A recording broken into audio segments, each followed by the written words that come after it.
Buhay naman po aring halaman na ari eh. Wala laang siyang dahon. Sariwa pa naman. Ito, maigi pa ho aring alugbati oh, tumutubo. Ari po strawberry. Galing po ari sa Kawayan din. Nakita ko yung kay Kuyang Kanare, bumunga na eh. Strawberry. O dalawa po ang aking strawberry din eh. Ito naman po galing din sa Tagkawayan. Ganda ng bulaklak oh.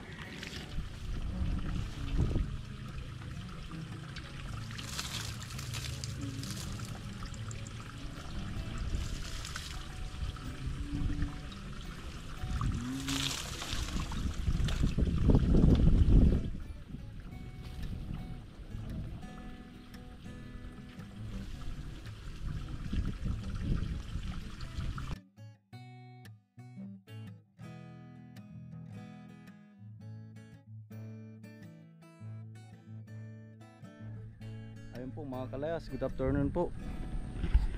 Tayo po ay naandito na uli sa ating project. Sa tinagal-tagal po nating naging busy dyan sa Kubo at saka dito po sa panggagawa ng ating lutuan. Ari naman po, halos hindi na po talaga natin naasikaso. Ito po ay pagkatawas, lalagyan ko rin po ng plastic para ako po ay hindi na paulit-ulit ng paglilinis po dito. Kasi ho, sayang yung oras kasi every time na kung pupunta ako dito at magtatabas lang ako palagi, maglilinis lang ako lagi na rin mga damo na ari, ay wala na po ako magagawa kundi maglinis na maglinis. Gusto ko po sana mangyari kapag ako pupunta dito, magluluto na lang ako tapos ay ha-harvest ng mga itatanim ko po din eh. Tayo naman po ay hindi full time dito sa bukid.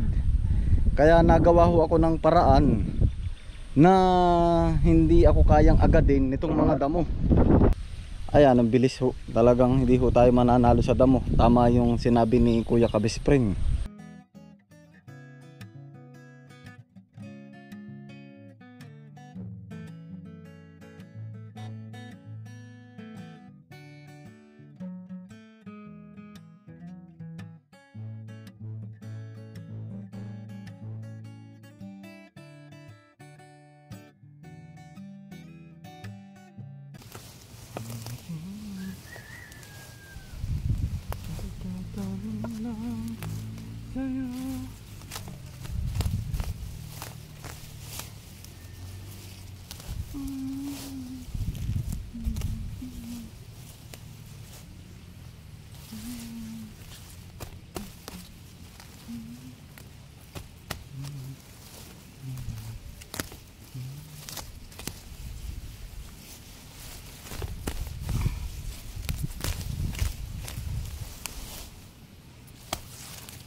Pag po ito may plastic na sa ibabaw, hindi na ho agad ito dadamuhin ang dadamuhin.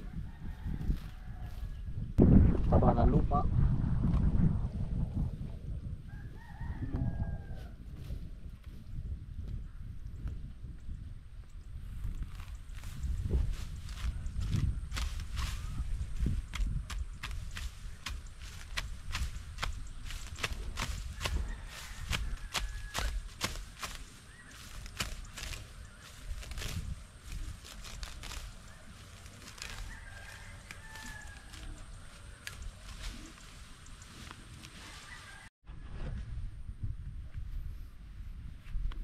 Taas po oh.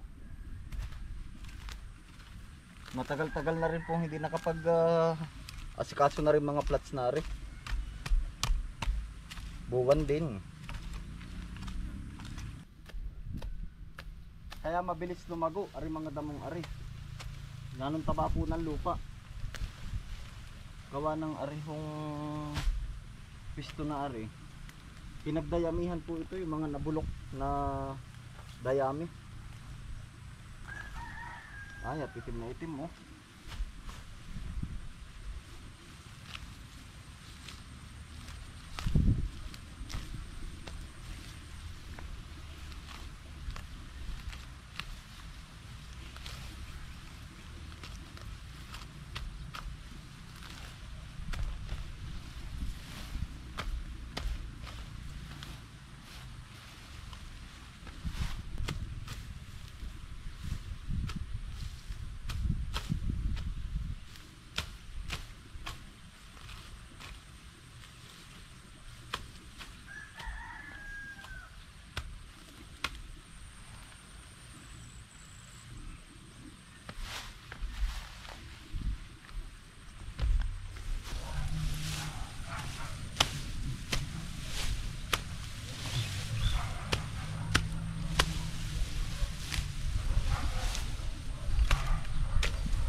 Doon na po mga kalayas. Yun natabsan po. Pagsunod na punta ko na po ulit dito.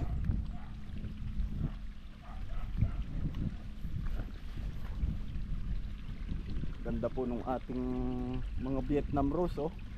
Yan po ay mga tanim ni Kuya ka best friend.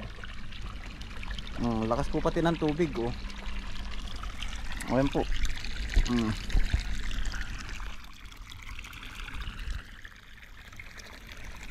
Gaganda na rin oh. Ay, buhay na buhay mga kalayas oh.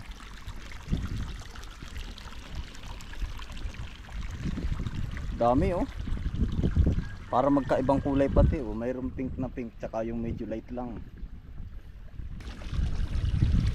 Tapos dito naman po mga kalayas,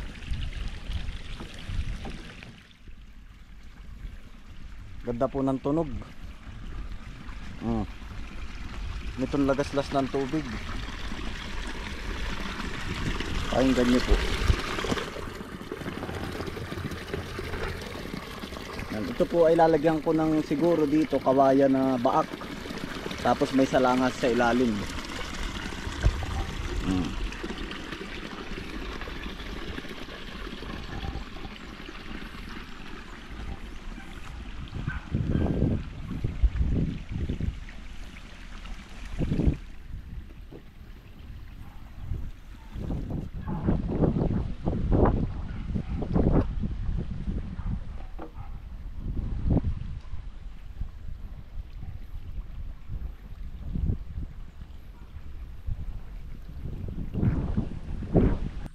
Magandang halaman.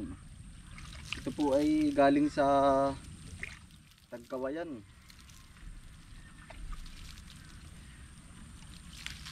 Sa mga kaibigan ko po dun. Tumubo na yung iba oh. Ito po ay yung pinong katakataka. Ayan oh, tumubo na po dito sa baba. Yung mga nahulog lang po ba siya oh.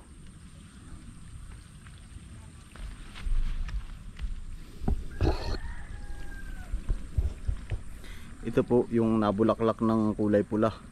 Oh. Yan. Ay may ano, insekto oh. Ayan oh. Ito po, ang ganda ng kanyang mga dahon oh. Pinong katakataka daw yan eh, sabi ni Kuya. Kahit nakahang lang. Ito po yung mga tumubo dito sa baba. Ang daming ano oh, mangangain. Chuchu. Team.